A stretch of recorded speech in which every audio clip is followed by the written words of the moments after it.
Mon nom est Céline et je m'apprête à réaliser le tirage pour le signe des cancers. Alors avant de commencer le tirage, je voudrais vous présenter les jeux que je vais utiliser. Donc nous avons ici l'oracle des nombres, l'oracle du Verseau et également une carte issue de l'oracle les portes de l'intuition. Alors on va commencer tout de suite avec l'énergie qui vous accompagne et c'est l'énergie de Métatron. Alors il est déjà sorti dans plusieurs tirages associés à la planète Neptune. On est vraiment dans l'inspiration associée à la couleur violette également, comme vous pouvez peut-être le voir sur la carte parce que nous sommes à la bougie, n'est-ce pas? Parce que le jour, la nuit s'est levée, on va dire ça. Et donc en fait c'est un archange qui va nous permettre de travailler sur notre harmonie intérieure. En tout cas il va nous inviter à couper avec la logique pour rentrer dans une forme de lâcher prise. Il y a une notion avec Métatron de connexion avec tout ce qui est caché, avec l'invisible. Et aussi une connexion à sa voix intérieure, à son intuition. En tout cas, il y a vraiment une notion de réconciliation avec soi-même, de prise de conscience, de recentrage et d'être dans la juste mesure des choses. Voilà. Ce dont je parle pas, ce dont je n'ai pas parlé en fait jusqu'à présent quand j'ai parlé de Métatron, c'est qu'il est également associé à des problèmes de dépendance ou à des maladies nerveuses. Voilà. Juste pour information, parce que je le dis pas systématiquement. Alors, sur la première ligne, nous avons la carte 42, qui est la carte du couple. Nous avons la carte de l'hésitation. Nous avons la carte du succès. Et nous avons la carte de la foi. Alors, la carte du couple, je vais commencer tout de suite par celle-ci. C'est une carte qui nous dit que peut-être, alors si vous êtes en couple, c'est avec votre conjoint actuel. Si vous êtes célibataire, c'est avec votre ex-conjoint.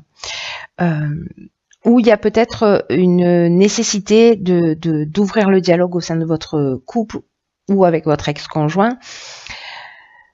Parce que il y a une opposition. Alors soit c'est vous qui... Il y a deux parties qui s'opposent en vous, je vais y arriver, pardon, et en tout cas qui ont besoin de s'exprimer, de trouver un accord. Donc là, c'est un peu comme si c'était le moment, peut-être parce que vous avez des doutes ou des hésitations, de vraiment de porter votre attention sur cette communication parce qu'elle est nécessaire. Et peut-être que ça pourrait apaiser un certain nombre de choses, peut-être une dualité interne, peut-être pas qu'interne, hein, peut-être avec votre conjoint. Mais là, en fait, cette carte, elle vous dit que sur ce mois de mars, en fait, il y a une énergie qui est favorable pour pouvoir ouvrir cette communication et le faire dans la bienveillance, de le faire dans l'harmonie. Et ce qu'on vous dit aussi, c'est d'être ouvert, c'est-à-dire que d'exprimer ce que vous souhaitez, d'exprimer vos besoins, ce qui vous pose problème, etc. Et d'être également à l'écoute des besoins de l'autre. Et ça dans une juste mesure, hein, c'est ce que nous dit aussi Métatron, c'est-à-dire que ne soyez pas qu'à l'écoute des besoins de l'autre, exprimez vos propres besoins et n'exprimez pas que vos propres besoins, soyez aussi à l'écoute des besoins de l'autre. Alors, accompagné de la carte de l'hésitation,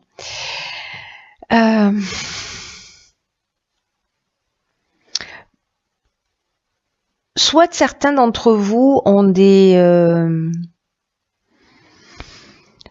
doutes, sont dans une incertitude par rapport à leur relation sentimentale, passée ou présente. Hein, d'accord, je reviens pas là-dessus, on va le prendre pour acquis. Mais il y a une forme de confusion mentale ici. Peut-être qu'il peut y avoir de la suspicion. En tout cas, il y a quand même une notion de remise en question. On se sent un peu fragile là dans cette période. C'est pour ça qu'en fait la communication, ça va être vraiment quelque chose d'utile parce que là, on nous dit que si vous mettez en place cette communication,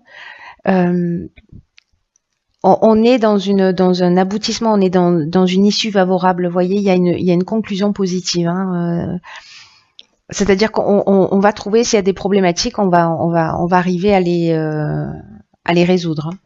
Ensuite, avec la carte de la foi, on est dans un sentiment de confiance, mais aussi on est dans l'intuition avec cette carte de la foi. Donc, si vous avez des doutes, si vous avez des suspicions, peu importe le domaine, posez-le sur la table. Voilà. S'il y a de l'amour dans votre couple, mettez cette communication sur la table parce qu'il y a vraiment une... C'est pour l'amour de vous-même et l'amour de l'autre aussi. Hein, dans ce respect-là, il y a une notion de sagesse en fait qui se dégage pour moi. Voilà, une notion de sagesse et de maturité dans le couple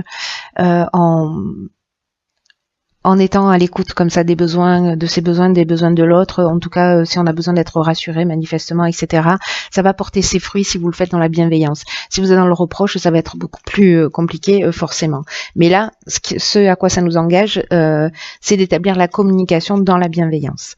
Sur la deuxième ligne, nous avons la carte numéro 11, qui est la carte du partage, accompagnée de la carte de l'échange, de l'apprentissage et de l'argent.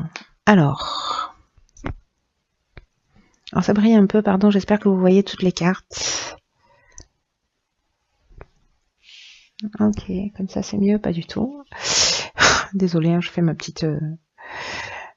Alors,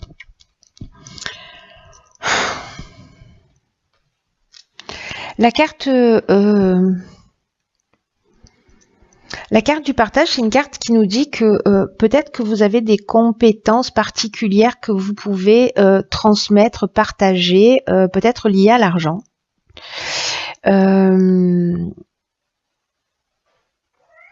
Parce que cette carte du partage, elle nous dit ça. Que vous avez une expérience, que vous avez une compétence, que vous avez une capacité et que en fait là c'est le moment aussi, peut-être qu'il y a quelqu'un autour de vous qui en a besoin, alors peut-être que c'est lié à l'aspect financier, je ne sais pas, mais en tout cas souvent c'est vraiment une énergie puissante qui peut aussi être qui génère cette capacité à enseigner, à transmettre, à partager aux autres des choses qui sont importantes. Donc là, on vous demande aussi d'exprimer vos convictions à travers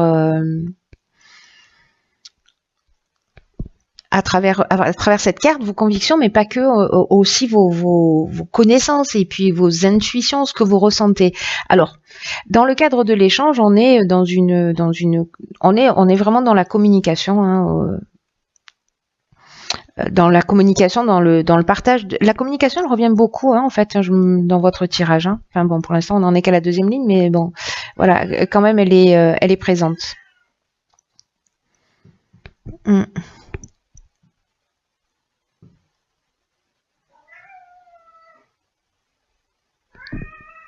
Il y a une notion de diffusion aussi, de communiquer. Alors, il y a une notion de partage et il y a une notion aussi de communiquer. Vous voyez, il y a aussi une notion de médiation. Avec la carte de l'apprentissage, moi, j'ai l'impression, alors, soit c'est quelqu'un qui va vous transmettre son expérience, peut-être au niveau de l'argent, de la gestion de l'argent. Vous avez peut-être des choses à apprendre.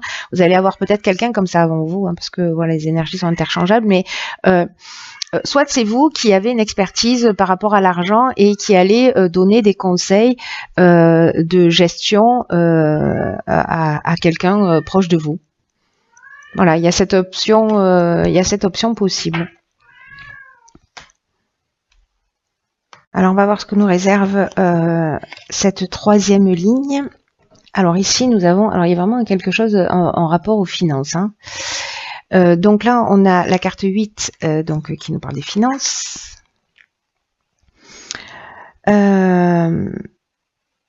Ensuite, nous avons ici la carte du karma, la carte de l'homme et la carte de la clairvoyance. Ok.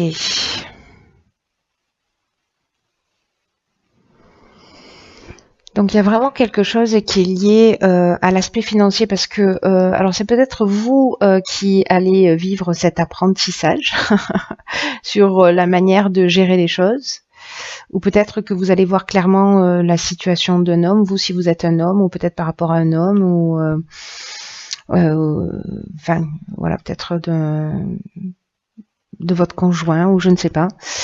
En tout cas, la carte des finances, ce qu'elle dit, c'est que parce que là c'est le tirage du cancer. Alors, je sais que c'est un peu flou là. J'ai l'impression qu'on est en train de parler de alors je sais pas, soit ce sont deux cancers qui vivent ensemble, mais il y a une notion de vraiment d'énergie interchangeable là dans une relation, parce que la carte de l'échange, on est dans un 1+1, vous voyez, là on est dans le couple.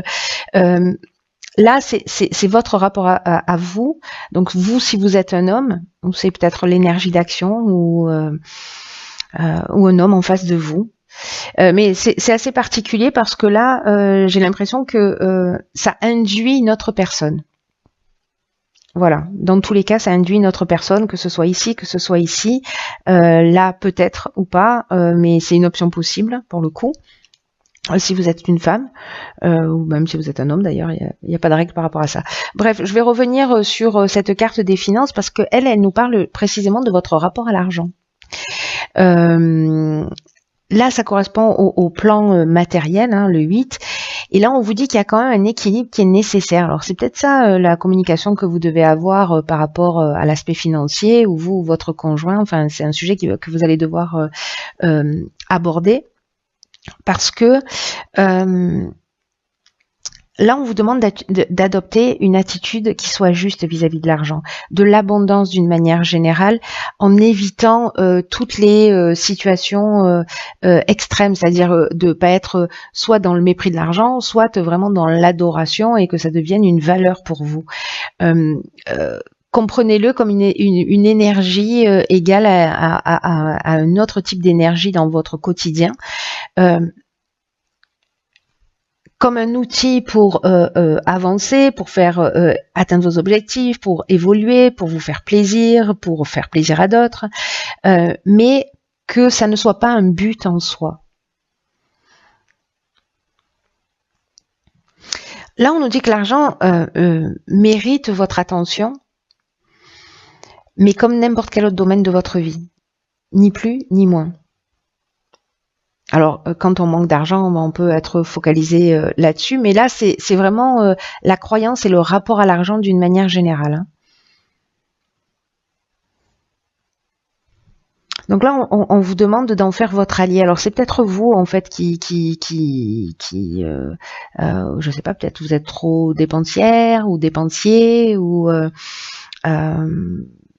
trop économe, hein, à l'inverse, voilà, et vous profitez pas de la vie, on peut être dans cette situation. Hein. En tout cas, là, on vous demande d'adopter une attitude qui soit saine vis-à-vis de l'argent, parce que ici, avec la carte du karma, le karma, il y a une notion de retour d'une situation du passé. On peut passer par une souffrance nécessaire, mais il y a une notion de rapport de cause à effet. Alors, je fais allusion à la souffrance parce que là, comme il y a un rapport à l'argent qui est a priori pour certains d'entre vous, ça va pas parler à tout le monde, mais qui est déséquilibré, il peut y avoir un espèce d'effet boomerang d'une situation passée. En tout cas, il y a un cycle de transformation qui est en train de se mettre en œuvre et qui, même si ça passe par une souffrance, ça reste une épreuve libératoire. Pour une meilleure compréhension, j'ai l'impression.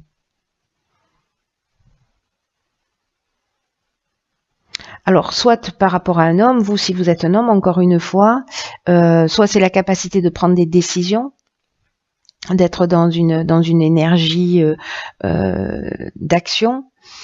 Et la clairvoyance, ça nous dit aussi que on va voir les choses clairement avec lucidité. Je vous rappelle que Métatron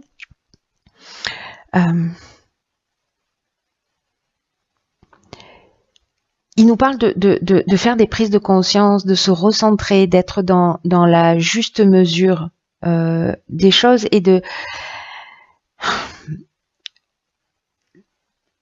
il va mettre en lumière aussi des choses qui sont cachées pour qu'on puisse avancer et évoluer. Voilà.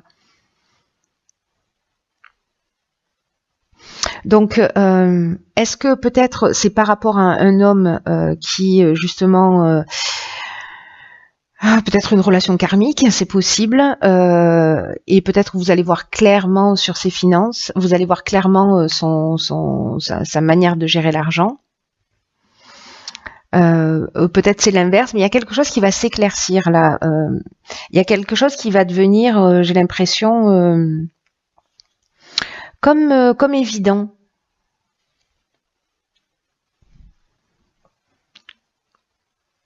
Ou alors cet homme-là, si c'est dans votre relation de couple, ou parce qu'il y a quand même cette notion d'apprentissage aussi par rapport à l'argent, de ce qu'on a vu tout à l'heure. Souvenez-vous.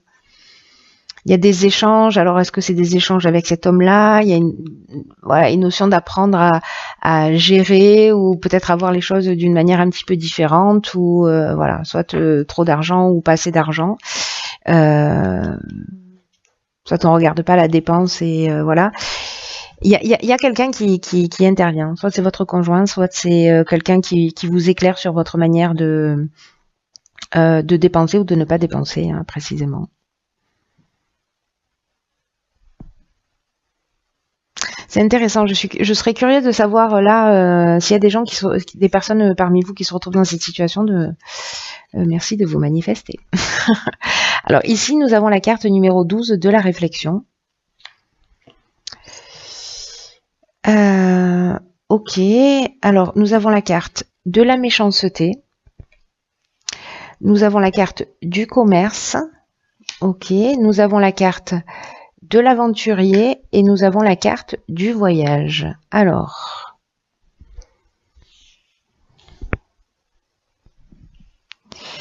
tout rentre, parfait.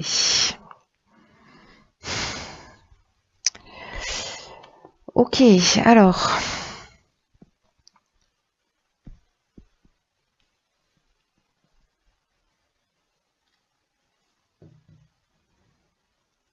Là, peut-être que certains d'entre vous mettent en place peut-être un nouveau projet professionnel. Peut-être que ça va nécessiter un déplacement pour mettre en place ce projet professionnel, parce que là, on est sur des nouvelles aventures, j'ai envie de dire. Avec la carte de l'aventurier, on sort un peu des sentiers battus.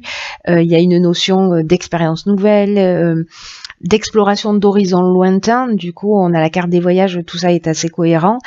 Mais il y a une notion aussi de goût du risque. Un esprit de conquête, peut-être qu'on veut aller s'installer ailleurs, on va aller développer son activité ailleurs, etc. Parce que là, on est vraiment dans l'aspect commercial. Et là, en fait, on vous demande d'être dans la réflexion, parce que ici, on a de la méchanceté. Alors, la méchanceté, soit il y a quelqu'un de jaloux autour de vous, mais cette carte de la méchanceté, comme je le dis toujours, en fait, on va beaucoup plus loin que la méchanceté, que la jalousie. Il peut y avoir de la jalousie, il peut y avoir de l'hypocrisie en face de vous, peut-être dans le domaine professionnel, peut-être dans ce nouveau projet où peut-être qu'il va vous demander un investissement, etc. Et peut-être que vous allez vous sentir trahi parce qu'on vous a fait des promesses qui ne seront pas respectées. En tout cas, il y a quand même une intention de... J'aime pas trop cette carte. Il y a une intention de nuisance quand même avec la carte de la méchanceté. Il y a des mauvaises intentions. Vous voyez, on nous plante un couteau dans le dos, quoi. Donc, il peut y avoir aussi une notion d'agressivité, que ce soit la vôtre ou que ce soit parce que c'est peut-être vous aussi qui, en allant dans ce nouveau projet, c'est possible, ou c'est quelqu'un vis-à-vis de vous, ou c'est vous qui êtes comme ça, qui qui peut-être n'être pas très clair dans ce que vous faites, ou alors c'est quelqu'un qui a des mauvaises intentions. En tout cas, soyez vigilants. Si c'est pas vous, si c'est vous, vous savez. Si c'est pas vous, soyez vigilants. Je vous dis ça parce que je vous dis, si c'est, je fais allusion à vous aussi parce que ici dans la carte de la réflexion, c'est une carte particulière. Je l'ai gardée pour la fin. Ça a du sens dans cette ligne-là, c'est qu'on vous dit qu'il faut que vous portiez une attention particulière aux conséquences de vos actes parce que vous pourriez faire face à de nombreuses désillusions. Donc là, en fait, on vous demande de prendre le temps de réfléchir, de faire le point pour savoir si vous êtes en train de prendre le bon chemin. Celui qui vous convient profondément. Est-ce que vous êtes en train de suivre votre conjoint? Est-ce que c'est votre projet, mais que finalement vous êtes un peu poussé dans cette direction et vous n'êtes pas sûr de vous? Est-ce que ça vous correspond réellement ou pas? En tout cas, il y a une notion là de prendre du recul, de voir ce qui vous convient profondément. Est-ce que de partir dans cette direction, ça vous convient ou pas? Ce sera à vous de voir ce qui est juste pour vous et dans le respect de qui vous êtes. Et là, on vous dit que voilà, là c'est le temps de se poser pour prendre conscience de ce qui vous anime, de ce qui vous motive, de vos actions. Et on vous dit aussi que vous pouvez rectifier le tir à chaque instant. C'est-à-dire que si finalement vous voulez pas aller dans cette direction, peut-être que ça va être vécu comme une trahison ou enfin, c'est pas la carte de la trahison, c'est la carte de la méchanceté. On est vraiment au stade au-dessus. Hélas. En tout cas, là, vous pouvez faire marche arrière. Si vous sentez peut-être vous avez un associé en qui vous n'avez pas confiance, un partenaire en qui vous n'avez pas vraiment confiance, posez-vous, réfléchissez-y à 2 fois. Là, on vous dit, c'est vraiment le temps de réfléchir pour pas qu'à un moment donné, vous soyez trop engagé et que vous soyez dans les regrets. Alors ça veut pas dire qu'il faut pas y aller, ça veut dire qu'il faut prendre le temps de la réflexion pour savoir si c'est juste pour vous. Si c'est juste pour vous, c'est évident, c'est votre projet, c'est le rêve de votre vie, allez-y, foncez. Voilà, soyez attentifs à ça, mais voilà, soyez attentifs à vos comportements d'une manière générale parce que il y a cette notion quand même de désillusion importante. Hein. Peut-être par rapport à ça. Voilà, on est trahi que par les siens, j'ai envie de dire. Ensuite, dans l'oracle Les Portes de l'intuition, nous avons la carte du but. C'est intéressant. Qui nous dit gardez à l'esprit la vision de ce que vous voulez vraiment dans la vie. Ok. Il y a beaucoup de choses dans votre tirage, hein, les cancers. Hein. Là, on vous dit que quoi qu'il se passe, on vous demande de garder le cap jusqu'à l'aboutissement de votre projet. On vous demande d'être fidèle à vos objectifs, mais de faire les choses, voyez, prenez le temps de la réflexion pour voir si c'est juste, si ça vous correspond, si voilà, soyez fidèle à ce que vous voulez, vous, pas à ce que veulent les autres. Dans tous les cas, là, on vous dit que tout commence en fait dans une vision, dans la visualisation de ce que vous souhaitez. Et peut-être qu'à un moment donné, il y a quelque chose qui va devenir clair. Il y avait la carte de la clairvoyance ici, je crois. Oui, c'est ça, bien vu. Où vous allez voir une situation clairement.